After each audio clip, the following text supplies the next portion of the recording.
Alam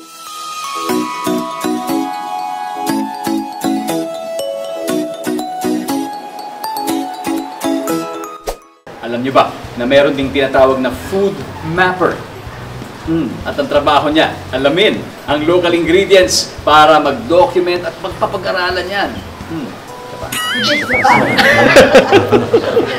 Pwede ka naman doon, pwede mag-bihit. Sa after food mapper. Meron ba dyan sa Pilipinas? So, sasampulan natin ngayon ang ating ultimate Pinoy comfort dish na kanchi.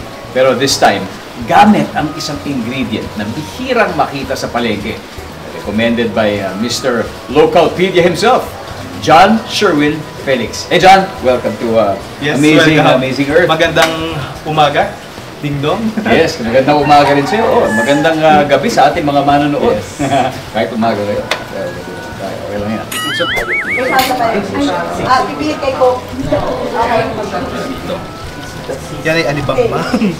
Sa Cubao, merong bar na alibang. Pang bangali na ngayon yun. Tip ko lang si Binaliktad na nila, pang bangali na.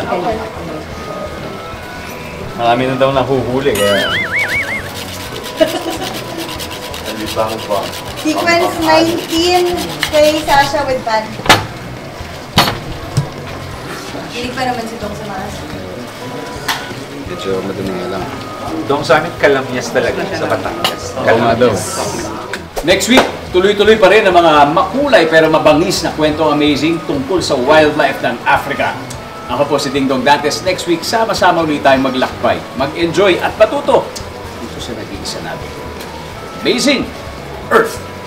God, Marami po kaming exclusive content para sa inyo. Just visit gmainetwork.com/entertainment at i-follow kami sa aming official Facebook, Instagram, X, TikTok at YouTube accounts.